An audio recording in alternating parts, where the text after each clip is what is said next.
Crikey, we've been going through the bush for weeks now. We've been searching through this dense undergrowth for the tribe of the midget people known as the Maiwanachoochoos.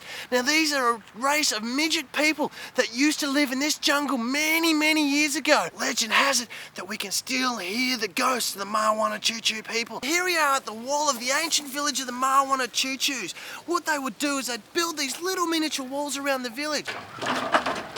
Here we are in the heart of the city. This is the town centre. This is where all the activities happen. And on a Saturday night, it's believed that they would get together for their huge town gathering. Everyone would attend, and there'd be wild parties, and they'd have a huge banquet with food such as fairy bread, party pies, little miniature hot dogs, and also cheese puffs. What we've got here, this is a mannequin that they modelled of one of their workmen. You can see that he's got this little protective visor on. This is to protect him from any sparks that might fly up when he's working away. We're in the romantic section of the village now. This is what was known as the lover's swing. And what it would do is two people who are deeply in love with each other, they would each jump on this swing, one at each end, and they would rock backwards and forwards, rocking, and then they'd stop rocking. Now, and if the swing came to a rest in perfect balance, they knew that their love was true. Now, we're at what used to be a prison, and what would happen in its day, this would have wire around it so that no one could get out. The structure would be nice and sturdy as it is, and the wire would protect everyone from the prisoners that they would put inside and stop the prisoners from escaping.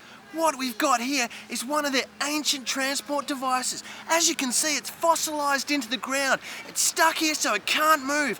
Now what they would do is they would jump on this and they would ride around their village, checking out their friends, saying g'day, moving around, you know, doing the social thing.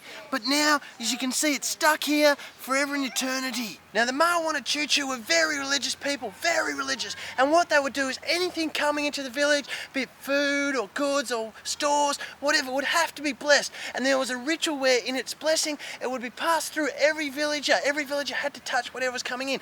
And the first stage of that blessing was here, right at this point, where the goods would come in, and the goods would then come in, and the people would hang, some of the people would hang from these rings. Obviously they were a bit shorter than me, and they'd hang here, and they'd pass the goods from one person to the next with their feet. So first person would reach out with their feet, grab the goods like that, swing around holding the goods and pass it to the next person, who would then grab it, pass it to the next person, the next person, the next person, till they got to this point here. Now, after going through the rings, they'd have the goods sitting up here, right on this thing, and one person, only one person, would then again grab hold of the goods with his feet. They were very big on using their feet, the Maiwanachoochoos. He'd grab hold of them with his feet, grab hold of this ring here, and swing with the goods all the way across like that.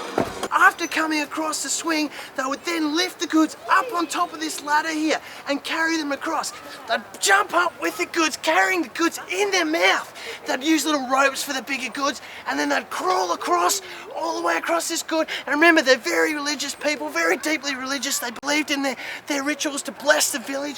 So once they got the goods all the way across there, there'd be someone waiting right down the bottom who would then hand the goods down to the person. They'd drop it with their teeth, let go, and the person down the bottom would be down here catching the goods, and the goods would be blessed for coming into the village. Oh, they're amazing people, those Maiwanachoochoos, very amazing.